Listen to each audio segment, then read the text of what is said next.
Late one night in a quiet Houston neighborhood, Carl White was working in his garage when his dog started barking. A sharp, frantic bark, the kind a dog only makes when something is wrong. White looked up. Standing at the edge of his driveway, lit by the garage light, was a feral hog. Not a small one. A heavy, tusked, wild pig, staring back at him from a few feet away, in a subdivision, in the fourth largest city in America. He didn't have a gun in reach. What he had was an airsoft gun and a dog named Moose. And for a few tense seconds, that was all standing between him and an animal that has killed people in this state. He got lucky. The hog left. But here's what should stop you. Carl White wasn't attacked in the woods. He wasn't out hunting.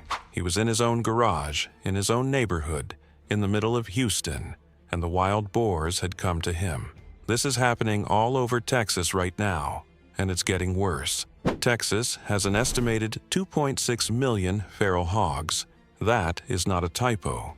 2.6 million wild pigs, nearly half of every feral hog in the entire United States, packed into a single state, and they are found in all but one of Texas's 254 counties. Only El Paso, way out in the far west desert, has managed to stay clear. Everywhere else, they're already there, and they are not staying in the country anymore. In December of 2024, the city of Kyle, just 21 miles from downtown Austin, had to send an official warning to its residents. Feral hogs had moved into the city. Not the outskirts, the city. 2 months later, they were still fighting to get them out. Around the same time, the city of Irving, right in the Dallas-Fort Worth metro, was described by locals as being terrorized. Homeowners would repair their torn-up lawns, and the hogs would come back that same night and tear them up again. One resident set a camera on a tree to find out what was destroying his yard. When he checked it, he counted as many as 10 pigs, some of them huge, rooting through his property in the dark. So, how did this happen? How does a state end up with millions of wild boars in its suburbs? Here's the part almost nobody realizes. The pig isn't even supposed to be here. There are no pigs native to North America. None. The first ones were brought over by European settlers in the 1500s as livestock. Then, in the early 1900s, people imported Eurasian wild boars and released them for hunting. The two interbred. Escaped farm pigs joined them, and what came out the other side is a hybrid animal that is tougher, smarter, and more aggressive than any of its parents. A wild pig perfectly engineered, by accident, to conquer Texas. And conquer it did, because this animal has two things going for it that almost nothing else does. The first is that it breeds faster than nearly any large mammal on Earth. A female feral hog can start having piglets before she's even a year old, and she can have 2 litters a year, with up to a dozen piglets each. Do that math across 2.6 million animals and you understand the problem. Experts estimate you would have to kill about 70% of the entire hog population every single year just to keep the numbers from growing. Texas isn't close to that, so every year there are more. The second thing is that in Texas, nothing hunts them. In their native range, wild boars have wolves, tigers, leopards, real predators that keep them in check. Here, the adults have essentially none. A coyote or a bobcat might grab a stray piglet. A golden eagle might take one. But a 500-pound boar with razor tusks in a Texas field, nothing touches it. The only serious predator the feral hog has in Texas is us, and we are losing. Think about what that means. You have an invasive animal with no natural enemy, breeding out of control, that has now spread into nearly every county in the second largest state in the country, and it is walking into cities. And here's where it stops being about property damage and starts being about something more serious. For the most part, feral hogs avoid people. Attacks are genuinely rare, and researchers at Texas A&M will tell you that honestly. But rare is not never.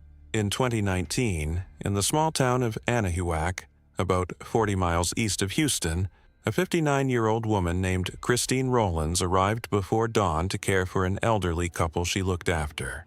The couple was waiting for her. She never made it to the door. They found her in the front yard, between her car and the house.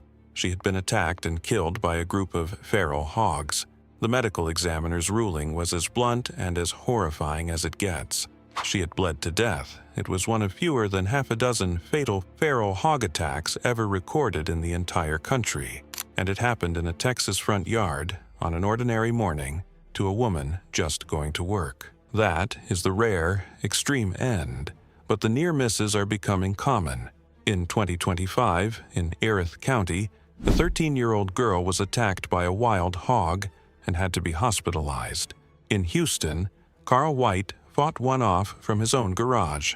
Across the state, people are reporting hogs killing pets, charging at residents, and rooting through neighborhoods after dark. Texas Parks and Wildlife puts it plainly.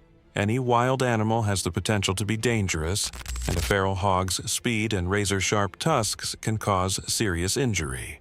These are not gentle animals.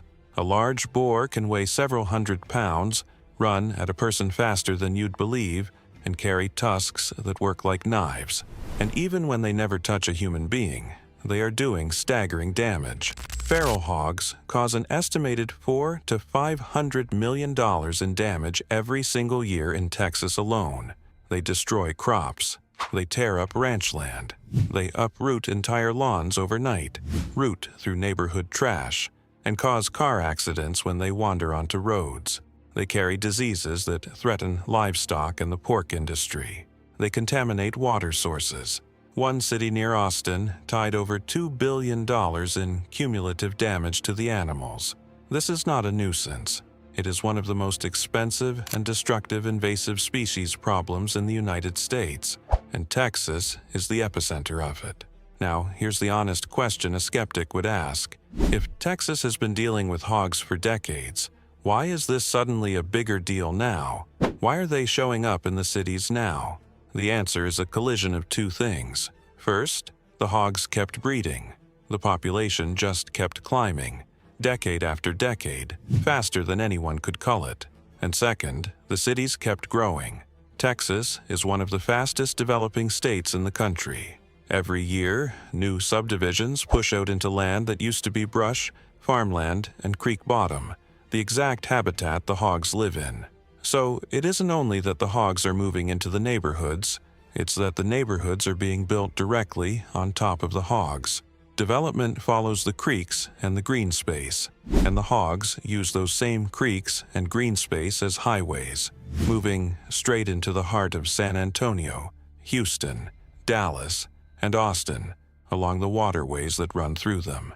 That's why a man in Houston believes the hogs reach his subdivision through the bayou behind it. That's why officials in Irving trace their hogs to a wooded creek nearby. The animals aren't wandering in by accident. They're following the water, the same way they always have, except now the water runs through the middle of a city of 2 million people, and nothing anyone has tried has stopped them. Texas allows hunting them year-round with almost no restrictions. People trap them by the truckload. There are professional hog removers, poison programs, aerial gunning from helicopters. One trapper in North Texas was pulling out so many that he started giving away the meat to families who couldn't afford groceries. And still, the population holds at 2.6 million, because the animal breeds faster than every one of those efforts combined can keep up with. You cannot hunt your way out of a problem that replaces 70% of itself every year. So, here is where Texas actually stands. An animal that was never supposed to exist on this continent, a hybrid of escaped farm pigs and imported wild boars, has become one of the most successful invasive predators in American history. It has no natural enemy in the state. It breeds faster than it can be killed. It is spread into all but one county. It causes $500 million in damage a year. It has killed a woman in her own front yard and hospitalized a child. And it is now walking through the driveways and garages and backyards of the biggest cities in Texas, at night, in numbers that keep climbing. Carl White still keeps that airsoft gun in his garage. It won't stop a 500-pound boar, and he knows it. But it's what he has, in a neighborhood where the wild has stopped staying in the wild, where an animal with tusks can walk out of the dark behind your house any night of the week and there is nothing above it in the food chain to call it back. The hogs are not coming to Texas. They're already here, 2.5 million of them, in the creek behind the subdivision, in the green space behind the school, moving through the dark toward the lights of the cities. And the only predator they have left is losing the fight.